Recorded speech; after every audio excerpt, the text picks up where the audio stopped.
Tana chemistry kutaa sagalii takka tokko afur some common chemical industry in Ethiopia hajuu ilaallaa jechuudha. Chemical industry Ethiopia muraasa dhaabbataa ta'an jechuudha. As the end of this section, erga section kanatu murtee booda you will be able to name some common chemical industry found in Ethiopia and their product. Industry maqaalee industry muraasa isaanii dha'uu qabda fi product isaanii jechuudha. An industry jechuun maal jechuudha? An industry is defined as the economic activity gocha economy concerned with the processing of raw material wanta dheedhii tokko fayyadameeti manufacture good oomisha of good in factory keessatti. Factory jechuun akka warshaa kana keessatti wanta dheedhii fayyadameeti mi'a oomishaa jechuudha. Maarreen industry economic activity dha jechuudha. Economic activity jaalle ni hiikama jechuudha. It can also interpreted as a group of company, garee company that are linked based on the primary business activity hojii wal qabatee jechuudha. Isa kana hojii wal qabatee jaamillee ni hiikama jechuudha. Industry maal jeemee hiikama? It can also be interpreted as the group of company that are linked based on primary business activity hojii wal qabatee jechuudha. Individual company are generally categorized into an industry. Industry ni qoodamanii je industry wanni company dhuunfaa kun maal irratti hundaa'eeti industry qoodaman based on the largest service of revenue galii isaan guddaa argatan irratti hundaa'ee jechuudha. The Ethiopia government is highly engaged in expanding industry in the past 20 decades. Jaarraawwan kurnan dabran keessatti jechuudha. Mootummaan Itoophiyaan governmentiin jechuudha gahee guddaa taphate. Maal godhuu keessatti? Industrii babal'isuu keessatti. As part of this expansion, several industry parks have been under construction. Babal'insa sanarratti hundaa'e maal amma yeroo kanatti industiriin heddummaarra jiranii under construction jala jiranii jechuudha. Ijaarsarra jiranii jechuudha. Akka fakkii takka tuqaa torba irratti agarsiifamu. Amma kun paarkii takka yookaan industrii takka Itoophiyaa keessa ijaaramu jirtu keessaa jechuudha. One of the industry parks found in Itoophiyaa keessatti argamtu keessaa isii takka jechuudha. Isiin bakka irratti mul'attu sun. Chemical industry jechuun maal jechuudha? The chemical industry comprise that the company that manufacture inorganic organic industry chemically oomishu maal jedhama? Chemical industry dha jechuudha. Chemical industry kun comprise the company that manufacture oomishu inorganic and organic industrial chemically organic fi inorganic ta'e oomishu jechuudha. Inorganic jechuun kaarboonii fi takka kaarboonii takka hidroojinii of keessaa qabu jechuudha. Nammoo walachuu of keessaa qabu organic akka explosive dhohiinsa fa'aa fragrance agrochemical polymer inda rubber ceramic product petrochemical oleochemical kajamu oils fat inda wax inda flavors wantoota akkanaa kana kanneen akkanaa kana oomishu maal jedhama? Chemical industry dha jechuudha. Centrally to the world economy addunyaa tanaaf giddu gala jechuudha. Chemical industry kun it convert natural resources madda uumamaa qabeenya madda uumamaa kana akka oil natural gaasii uumamaa air water metals the minerals kana into diverse product oomisha garagaraatti product garagara jijjiiraa jechuudha. There are further categorized into industrial inorganic chemical inni qoodama. Innummaan kun jechuun inorganic chemicality plastic material scientific drug qorichoota soopii akka saabunaa cleaners qulqullina waan akka qulqullina toilet gudii meeshaalee sagaraa paintii qalama allied product industrial organic chemical agricultural chemical qonnaa fa'aa wal qabatan miscellaneous chemical product wantoota akkanaa kana jalatti kanatti illee ni qoodamaa jechuudha. Maarreen chemical industry.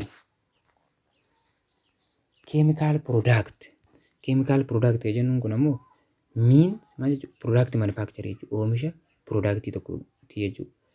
Processed yookaan sold or distributed. Chemical product jennuun oomisha keemikaalaa jennee product manufacturing product oomishame tokko gisee processed yookaan gurguramu yookaan distributed ergamu jechuudha facaafamu by the company that are chemical substance kaampaanii keemikaala sanarraa gisee distributed ta'u maal jedhama chemical product tokko oomisha keemikaalaa tokko jechuudha that contain chemical substance kaampaanii chemical substance keessaa qabutu chemical product jedhama jechuudha. Three general classes of productummaan kun wanti oomishamu kun bakka sadii qoodamaa jiru. Kaampaanii keessatti oomishamu kun bakka sadii qoodama. R tokkoffaan maali? Kana qabachuu qabdan. Basic chemicalii, lammaffaan chemical product, sadaffaan finished chemicalii jedhamee qoodamaa jechuudha. Basic chemical kan jennuun such as alkyls jechuun beesiidha. Acidii, organic chemicalii, saltii. Isaan kun maal jedhama? Basic chemicalota bu'uuraati. Basicidha. Basic chemical kan jennuun alkaalaayis jechuun beesiidha. Acidii, organic chemicalii, saltii, soogiddaa'u. Isaan kun maal jedhama? Basic chemicalii. Chemical product kan jennuun to be used in further manufacture. Manufacturing hedduu keessa fayyadamna. Such as plastic materialii, synthetic fibers, pigmentii, dry colors. Wantoota akkanaa kana keessa kan fayyadamnu chemical product. Chemical product kan jennuun plastic material, scientific fiber, pigment, dry color isaan kun chemical product dha. Finished chemical product jira. Finished chemical product kan jennuun kun akkamii to be used for ultimate consumption such as cosmetic wanta xumuramuu danda'u tokko finished chemical jedhama beekuu xumuramaa jechuudha. Finished chemical dhumuu danda'an product chemical tokko kan xumuramuu danda'an to be used for ultimate consumption wanta xumuramu tokko such as cosmetic drugii soppii saamunaa fa'aa wanta dhumuu danda'u ni dhumaa miree hundisee itti fayyadamte or to be used as material akka material fayyadamu or supply into in other industry biraatiif ni dhiyeeffama such as fertilizer paint in the explosive industry biraatiif illee ni dhiyeeffama jechuudha. Currently ammaan tana immoo there are several medium and large scale jira. Giddugala kan godhatee fi large scale guddaa chemical in the chemical product chemicalaa fi chemical product chemicala tokko kan oomishame industry yookaan enterprise in Itoophiyaa. Industry fi enterprise tokko maal beekne teebil takka fakkii takka kara laalii jaa the enterprise yookaan the industry produce chemical like aluminum sulfate oomishni industry tokko oomishu akka aluminum sulfate, caustic soda ash, carbon dioxide, plastic chemical, magnesium oxide, pesticide, chemical product like akka soapii chemical product yeroo jennu reefu hojjetti xunyee jira soapii, detergentii, simintoo, paints, building material, cosmetic, plastic, natural gum, candela, glass, sugar, dry, pulp, paper in the pharmaceutical and the tobacco. Isaan kun maali? Chemical product dha jechuudha. Takka tuqaa takka some of the large and the medium scale chemical industry yookaan enterprise in Itoophiyaa keessatti argamanii jechuudha. Nambarii isaa tokkoffaa maali? Name of the enterprise maqaalee industry korraa gas in the chemical product CTStti argama. Point A kun A jechuun kun maal jechuudha? Addis Ababaa keessatti argama jechuudha. Productiin isaa maali? Pilaastikii maal oomishaa? Korraa gaasii fi korraa gaas in the chemical product industry kun pilaastikii, keemikaalii, petroleum product isaan kan oomishaa jechuudha. Korraa gaas in the chemical product keessatti argama. Sitiin inni Addis Ababaadha jechuudha. Maal oomishaa? Aluminum sulfates in the sulfuric acid dha jechuudha. Ziwa caustic soda factory no ziwatti argamaa jechuudha. Maal oomishaa? Sodium hydroxide oomishaa jechuudha. Abjataa soda ash factory no isatti argamaa bulbulaadha. Maal oomisha? Troona sodium hydrochloric. Rip soap in the detergent P.L.C kun ammoo Addis Ababatti argama. Maal oomishan innis? Soap in the detergent oomishaa jechuudha. Soap in the detergent oomishaa jechuudha. Adolla magnesium oxide factory kun eessatti argama? Adollumatti argama magnesium oxide oomishaa jechuudha. Adaamii tulluu pesticide processing plant Adaamii tullutti argama. Formulate malatooniin indosalfaanii, diyaasinoonii, fentrootiyoonii in the Imoo To'eetii isaan kan oomishaa jechuudha. Neefas Silk Paints faaktoriin kun eessatti argama? Addis Ababa. Paints Furniture and Test and Glues kana oomishaa jechuudha. Modern Building Industry kun eessatti argama? Addis Ababa. Maal oomishu? Simintoo, cement product, ceramic, paints, center, wear, adhesive, glue, plastic rubber, terrazzo, tiles, cultured marble isaan kan oomishaa jechuudha. Kaadisco Chemical Industry kun eessatti argama? Addis Ababaadha. Paintii, coating fi adhesive kan oomishaa jechuudha. Taddasaa Filatee PLC kun ammoo Wallisoodha. Soppii, deterjentii, corrugated iron, nail, infant milk formula isaan kan oomishaa jechuudha. Itaap Laandar Soppii faaktoriin kun Hawaasatti argama. Soppii fi deterjentii oomisha.